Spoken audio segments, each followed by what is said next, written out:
Gangster, the cop and the devil. ये movie सच्ची घटना पर आधारित है। साल 2005 चाओनान शहर में एक व्हाइट कार अपने आगे वाली कार को पीछे से ठोक देती है। ब्लैक कार का ओनर कार से उतरा और इंश्योरेंस क्लेम के लिए डेंट की फोटो लेने लगा। जिस आदमी ने उसकी कार को ठोका था वो उससे अजीबोगरीब बातें करने लगा और अगले ही पल उसने दूसरे आदमी पर छुरे से हमला कर दिया और फिर उसे उसकी ही कार में ले जाके मार डाला। फोटोग्राफर से लाश बनने में इस आदमी को ज्यादा देर नहीं लगी। खैर, इसके बाद किलर अपनी कार में बैठ के निकल गया। अगले दिन कोरियन सिंघम ताइसूक क्राइम सीन पर पहुंचा। सुराग की तलाश में वो लाश को देखने लगा। फिर उसने कार के पीछे वाला हिस्सा देखा जहां डेंट पड़ा हुआ था। ताइसूक के हिसाब से एक अच्छी लीड हो सकती थी। इसी बीच डोंगसू को दिखाते हैं जो बहुत ही पावरफुल गैंगस्टर बॉस होता है और जिसका अपना एक बहुत बड़ा गैम्बलिंग का बिजनेस था जो कि ऑफ कोर्स इलीगल होता है। वो एक मीटिंग में था अपने राइवल गैंग के लीडर के साथ। उनके बीच किसी बात को लेकर बहस हो रही थी जिस वजह से उनके चेले भी आपस में लड़ने लगे। डोंगसू ने पहले तो अपने बंदे की गुद्दी लाल करी और फिर दूसरे बंदे के मुंह में हाथ देकर उसके दांत निकाल लिए और बोला कि जब बड़े बात कर रहे हैं तो तुम लोग की आवाज कैसे आ रही है। ये देखकर दूसरे गैंगस्टर की हालत पतली होने लगी। डोंगसू ने उसे दांतों वाली शराब पिलाकर डील फाइनल कर ली। पुलिस स्टेशन में ताइसूक ने अपने बॉस को किलिंग से रिलेटेड कुछ एविडेंस दिखाए और बताया कि पिछले कुछ दिनों में हुए मर्डर्स का पैटर्न सेम है और उन्हें मारने के लिए भी सेम हथियार का इस्तेमाल किया गया है, जिसका मतलब ये हुआ कि ये किसी सीरियल किलर का काम है। लेकिन उसके बॉस ने उसे लताड़ दिया। उन्हें लगा कि ताइसूक ज्यादा ही हॉलीवुड मूवीज देख रहा है। उसके बाद गैंगस्टर अकेला ड्राइव पे निकलता है ताकि बिजनेस को लेकर उसका दिमाग क्लियर हो सके। तभी उसकी कार को पीछे से किसी ने ठोक दिया। शुक्र है कार को ही ठोका। ये कोई और नहीं बल्कि सीरियल किलर ही था। डोंगसू ने उतर के देखा, डेंट बहुत हल्का सा था, इसलिए उसने दूसरे बंदे को जाने के लिए बोला, लेकिन तभी उसने पीछे से हमला कर दिया। छुरा लगने के बावजूद भी डोंगसू ने अपना बचाव किया और किलर का भी भूत बना दिया। इस बार किलर गलत आदमी के हत्थे चढ़ गया था। किलर ने गैंगस्टर को अच्छे से जख्मी कर दिया और फिर गैंगस्टर ने भी किलर का छुरा लेके उसी के सीने में घुसा दिया। जब किलर को लगा कि इस मोटे की चर्बी में मेरा छुरा नहीं घुसेगा तो वो कार में बैठा और डोंगसू को हिट करके भाग गया। गैंगस्टर को जल्दी से हॉस्पिटल ले जाया गया। इसी बीच उसके चेले ने दूसरी गैंग पर हमला कर दिया, ये सोचकर कि इनके बॉस ने ही डोंगसू पर हमला करवाया होगा। दूसरी तरफ किलर खून रोकने के लिए अपने घाव पर स्टेपलर लगा रहा होता है। उसने अपनी कार वहीं छोड़ दी और कपड़े लेने के लिए एक आदमी को मार दिया। अगले दिन डोंगसू को होश आया। उसने अपने चेले को बताया कि वो आदमी दूसरी गैंग का बंदा नहीं था बल्कि वो तो कोई और ही था। उसने किलर की कार की डिटेल्स दी और कहा कि जल्द से जल्द उसे मेरे सामने लेकर आओ। तभी ताइसूक भी वहां पर आ गया। डोंगसू को पुलिस पर भरोसा नहीं था इसलिए उसने रिपोर्ट नहीं की। जाते टाइम ताइसूक ने उसकी कार देखी जिस पर पिछले केसेस की तरह सेम डेंट था। डोंगसू ने किलर का स्केच बनवाया जो कि काफी एक्यूरेट था। मुझे तो अपने दोस्तों की भी शक्ल याद नहीं रहती। खैर, मैं गैंगस्टर बॉस भी तो नहीं हूँ। डोंगसू ने अपने बंदों को किलर की तलाश में लगा दिया। वो उसे पुलिस से पहले पकड़ना चाहता था। इसी बीच किलर ने अपना अगला शिकार किया और उसका ट्रक ले लिया। ट्रक में एक और बंदा बैठा हुआ था। उसकी सर्जरी करते हुए किलर का छुरा गिर जाता है। कुछ टाइम बाद ताइसूक गैंगस्टर बॉस के इलीगल धंधों पे रेड पड़वा देता है, जिस वजह से उसकी गैंगस्टर डोंगसू से डायरेक्ट बात हो पाई।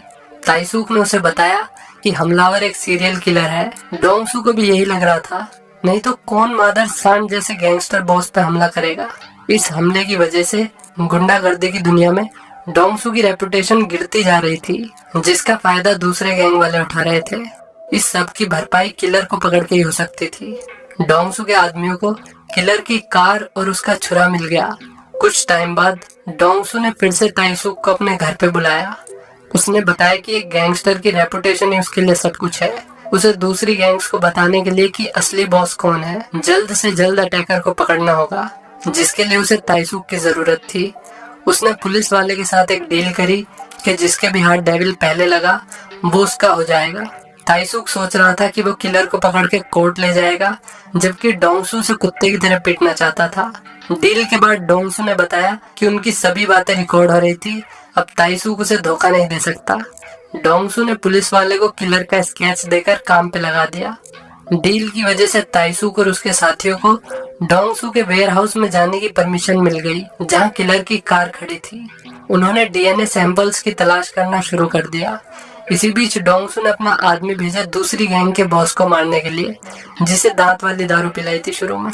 वो उसकी गिरी हुई रेपुटेशन का फायदा उठा रहा था, इसलिए डोंगसू ने उसे मरवा दिया, वो भी किलर के छुरे से। कार से मिले डीएनए की रिपोर्ट आ गई। ये डीएनए पिछले सभी क्राइम सीन से मैच कर गया। साथ ही साथ सेम डीएनए खंजर पर भी मिला, जो डोंगसू के आदमियों ने क्राइम बॉस की बॉडी पर ही छोड़ दिया था। अब ये सारे मर्डर सीरियल किलिंग्स के तौर पे दर्ज कर लिए गए और अब इस केस में पूरा का पूरा डिपार्टमेंट इन्वॉल्व हो गया। ताइसूक बड़े गुस्से में डोंगसू के पास गया। गैंगस्टर ने उसे बढ़िया करके छेद दिया। डोंगसू ने माना कि उसने उसके राइवल गैंगस्टर को मरवाया है। ये नई खबरें तेजी से देश में फैलने लगी। सीरियल किलर ये सब टीवी में देख रहा था और वो बहुत गुस्से में था, क्योंकि क्राइम बॉस का मर्डर उसके सर मर दिया गया था। इसलिए वो क्राइम बॉस की तेरवी पे गया, पूड़ी खाने नहीं बल्कि एक लेटर देने, वो भी क्राइम बॉस के असिस्टेंट को। लेटर में लिखा था कि क्राइम बॉस की मौत मेरे छुरे से हुई है, लेकिन किसी और के हाथों। उसने डोंगसू की तरफ इशारा कर दिया, जो यहीं पर बैठा हुआ था। उसी रात किलर ने फिर सेम पैटर्न में एक बंदा मार दिया। अगले दिन ताइसूक और डोंगसू सुराग की तलाश में लगे हुए थे। जैसे ही ताइसूक को स्टीयरिंग व्हील पर एक फिंगरप्रिंट मिला, तभी राइवलरी गैंग के आदमी वहां पर आ गए। उन दोनों ने एडी चोटी का जोर लगा के सबको धाराशायी कर दिया। इसके बाद सियोजिन ने ताइसूक को स्टीयरिंग व्हील से मिले फिंगरप्रिंट की रिपोर्ट दी। इस फिंगरप्रिंट वाले बंदे की मिसिंग रिपोर्ट पहले से ही दर्ज थी। ताइसूक उसके घर गया, जिसमें बहुत सारे ग्रीन टैंक रखे हुए थे। वहां पर और भी काफी सारी चीजें थी, जैसे कि शैतानी किताब, दवाई की बोतलें। उसे सस्पेक्ट की फोटो भी मिली, जो डोंगसू के स्केच से मैच कर रही थी। वो तुरंत ऑफिस जाता है और इस आदमी के बारे में सारी जानकारी निकालने के लिए कहता है। दूसरी तरफ डोंगसू बिजनेस मीटिंग में था, जहाँ एक आदमी उसकी फिरकी लेने लगा, वो भी उसके सामने बैठ के। तेरे को डर नहीं लगता? पहले तो डोंगसू हंसा, फिर उसने कस के चमाट मारा और मारता ही रहा जब तक कि वो आदमी मर नहीं गया। तभी ताइसूक ने उसे किडनैपर का वॉइस मैसेज भेजा और डोंगसू ने मैसेज सुन के कंफर्म कर दिया कि यही सीरियल किलर है। किलर का नाम कांग योंग था। उसके बारे में थोड़ी जानकारी जुटाने के बाद पता चला कि बचपन में उसका बाप उसे खूब मारता था। सीरियल किलर बनने की पहली रिक्वायरमेंट ही ये है कि आपका बाप भी साइको हो।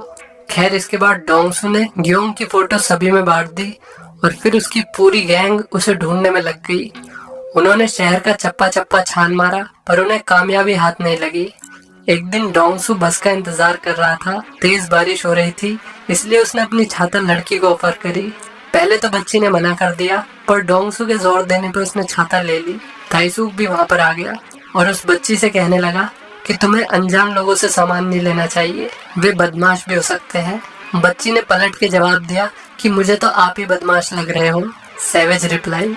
खैर, वो डोंगसू के अम्ब्रेला के लिए थैंक यू बोलकर बस में बैठ गई। दरअसल किलर भी इसी बस में बैठा हुआ था, लेकिन किसी ने ध्यान नहीं दिया। शाम को गैंगस्टर्स और डिटेक्टिव साथ में बैठकर खाना खा रहे थे। तभी न्यूज में दिखाते हैं कि शहर में एक और मर्डर हो गया। टीवी में डोंगसू की अम्ब्रेला भी दिखती है। डोंगसू समझ गया कि ये वही बच्ची है जो उसे बस स्टॉप पे मिली थी। वे सभी तेजी में उठे और किलर की तलाश में हर मोटल, हर रेस्टोरेंट, साथ ही साथ बस के रूट को भी छान मारा। आखिरकार उन्हें एक मोटल मिल गया, जिसके ओनर ने कंफर्म कर दिया कि ये बंदा यहीं रुका हुआ है, लेकिन वो भी यहाँ पर नहीं था। वे सब उसका इंतजार करने लगे, जैसे शेर अपने शिकार का इंतजार करता है। किलर देर रात में आया। सभी लोग बेसब्री से उसका इंतजार कर रहे थे। जैसे इंडिया पाकिस्तान का मैच देखने के लिए लोग इंतजार करते हैं, वैसे इसका इंतजार हो रहा था। लेकिन तूफान से पहले के सन्नाटे को किलर ने भांप लिया और गाड़ी की स्पीड बढ़ाकर तेज निकल लिया। पुलिस वाले और गैंगस्टर्स की फौज उसके पीछे पड़ गई। एक बहुत लंबे और खतरनाक चेज के बाद 3 कार आपस में टकरा गई। किलर कार से निकल के भागने लगा। वे लोग भी उसके पीछे भागने लगे। उसे पकड़ने के चक्कर में वे तीनों अलग अलग हो गए। इसका फायदा उठाकर किलर ने गैंगस्टर के चेले को मार दिया। गैंगस्टर डोंगसू उसके पास आया। मरने से पहले उसके चेले ने उसे बताया कि वो किधर भागा है।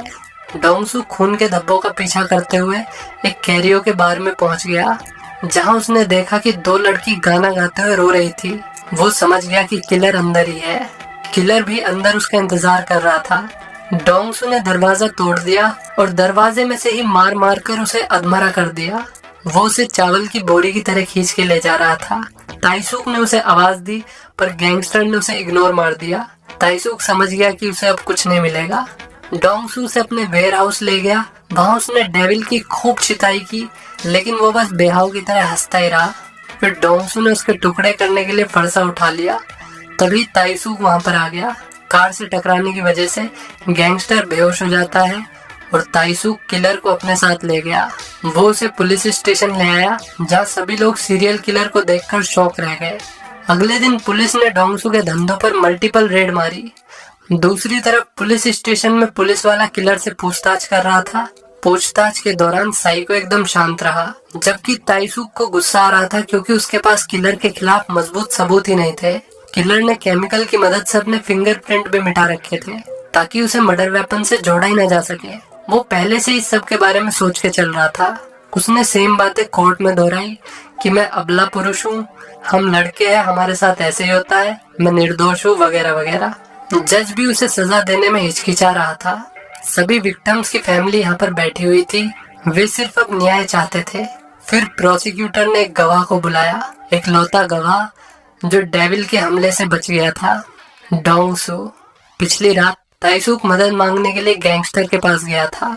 उसने कहा कि हम दोनों किलर को मारना चाहते हैं, तो इसके लिए हमें कानून का सहारा लेना चाहिए। उसने एक रिकॉर्डिंग भी प्ले करी जिसमें डोंगसू ने कन्फेस किया था कि उसने ही राइवल गैंग के लीडर को मारा है। अब उसके पास पुलिस वाले की बात मानने के अलावा और कोई चारा नहीं था। डोंगसू ने ईमानदारी से अपना बयान दिया कि ग्योन ने उस पर छुरे से हमला किया था। डिफेंस अटॉर्नी ने बीच में उंगली करते हुए बोला कि हम एक क्रिमिनल पे भरोसा कैसे कर सकते हैं। डोंगसू ने जवाब देते हुए कहा कि अगर ये तुम्हारे घर वालों को मारता तब तुम शायद ये बात नहीं कहते। इस सब के बावजूद किलर उस पर हंस रहा था। तब डोंगसू खड़ा हुआ और उसने अपनी शर्ट निकाल के पूरे कोर्ट को दिखाया कि उसने कहां कहां उसे छुरा मारा था। उसने स्केच भी दिखाया जो उसने हमले के ठीक बाद बनवाया था। डोंगसू ने किलर के हाथ से लिखा हुआ लेटर भी दिखाया जिसमें लिखा था कि खून मेरे ही छुरे से हुआ है। डोंगसू ने दूसरा हिस्सा फाड़ दिया था और आखिर में डोंगसू ने बताया, उस रात मैंने भी ग्योंगू की छाती में छुरा घुसाया था, अभी भी उसका निशान होगा। और जब उन्होंने चेक किया तो निशान बिल्कुल वही था जहाँ गैंगस्टर ने बताया था। ये सब देखते हुए जज साहब ने किलर को मौत की सजा सुना दी और साथ ही साथ डोंगसू को भी जेल भेजने का आदेश दे दिया। लेकिन उसकी गवाही की वजह से उसकी सजा कम हो गई थी और ताइसूक को प्रमोशन मिल गया। डोंगसू जेल में जाता है जहां उसके सभी आदमी उसे झुककर सलाम करते हैं। दूर बेंच पे एक लकड़बग्गा बैठा हुआ था जिसे देखकर डोंगसू हंसने लगा। दरअसल डोंगसू एक ही शर्त पर गवाही देने के लिए माना था कि पुलिस वाले उसे उसी जेल में डालेंगे जिसमें किलर होगा। इसके बाद डोंगसू रस्सी लेकर डेविल के पास जाता है जब वो नहा रहा था। उसने कहा जो खेल हमने शुरू किया है उसका खत्म होना भी जरूरी है। तभी वो हंसने लगा और किलर बस रो ही देता तभी मूवी खत्म